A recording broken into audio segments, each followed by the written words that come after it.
The Mazda CX-80 is unique among large SUVs, and that's not just because of this out there metallic pink paint colour they call melting copper.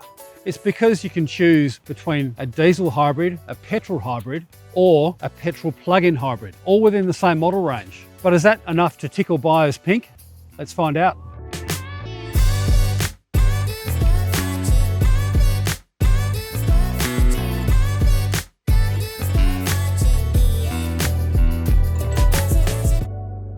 The CX-80 is one of 4 similar looking medium and large SUVs currently in the Mazda range. And where this places in the range is that it's a narrower SUV, but it's also longer. So you've got space in the back for the 3rd row, but it's not a big wide vehicle like the Toyota Kluger or even some of its siblings like the CX-70 and the CX-90. So you've got the benefits of a bigger boot without having a big wide vehicle, and a lot of drivers will find that really beneficial.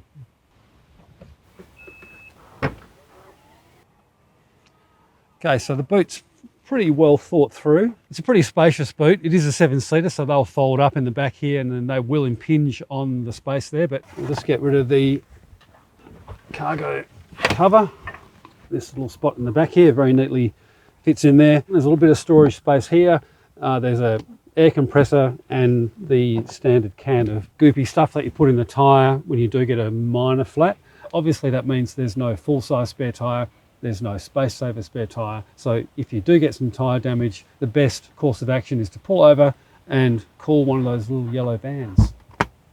Seats are super straightforward to deploy and to stow, like that. Headrest, same with the other one. Get that right, and then pull this to send it back down again. Really easy. Obviously a lot less space in the back, but that's the price you pay.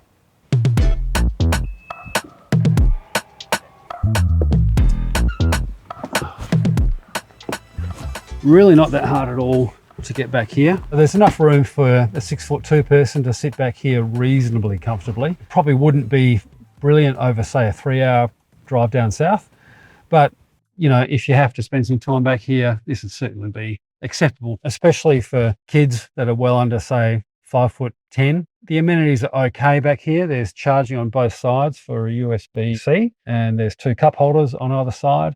There's also an air vent down here as well. There's a bit of a light in the middle here. Headroom, look, this is probably as much as you could expect, and if I can fit my head in here without stooping, it's, you know, reasonably spacious. There's definitely no elegant way of doing this.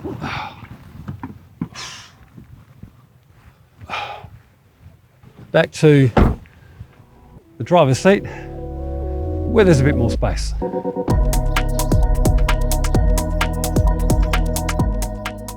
There's 2 elements to the CX-80's interior that really stand out from its rivals. The first of those elements is the way that they've integrated the screen with the physical buttons, which is a bit of a different experience when you're having to find those functions through a screen. The other big plus with the CX-80's interior is how well it's finished and how close to German levels of finish quality that the interior's got.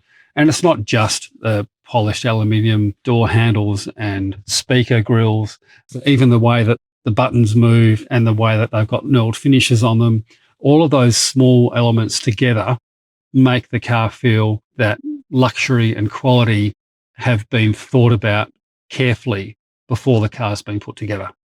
From a driver distraction point of view, the infotainment screen here isn't a touch screen, so you're not even encouraged to touch it when CarPlay is not connected. All of the operation of the screen is done through this central toggle here. This GT model does have a head-up display as well. It's not just your speed. It does show directions and can even show what song is playing through your infotainment system if you choose to display that. This model also comes with a Bose sound system, which sounds absolutely fantastic. There's also a sunroof. This front one, which does open, so you can get fresh air directly, but the rear panel is fixed and doesn't open. There's 2 wired charging points, USB-C, under the armrest. There's also a wireless charging pad here as well. And there are also 2 charging points in the back, as well as their own set of climate controls. But you can also control whether they can control it as well with the button in the front. So if you're in the front seat, you're still the boss.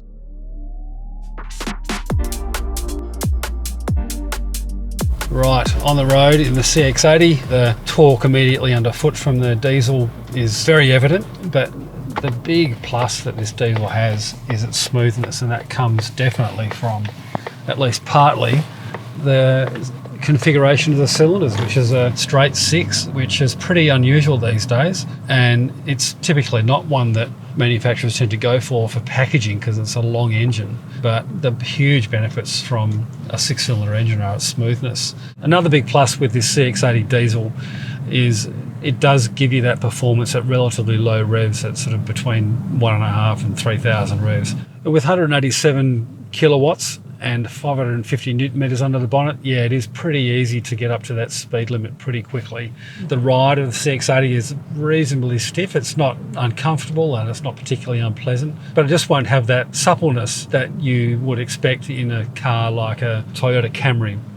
It's got a 5-star ANCAP safety rating, thoroughly deserved as well. It's got airbags all the way down the side of the car, so the third row passengers get side airbags, and they're looked after if you're unfortunate enough to be involved in the crash. It's got a great ADAS system, so it does let you know when you're straying lanes or where there's vehicles getting close, but it doesn't overly intrude on your driving. So if you're thinking about a Mazda SUV in the CX range, like this, the CX-80 or the CX-60, 70 or the 90, they have hybrid systems, and one is a plug-in hybrid, but they also come in a mild hybrid. And the main difference is that it's a much smaller battery. It's a 0.33 kilowatt hour battery. And it means that it gives much less assistance to the drive system, and it actually has no direct impact on driving the wheels of the car. The main takeout from that, if you happen to be in the showroom, is to know that you're not getting a full hybrid like you would with a Toyota RAV4. The other thing just to be aware of is the diesel fuel consumption that you'll read in the brochure is 5.2 litres per 100.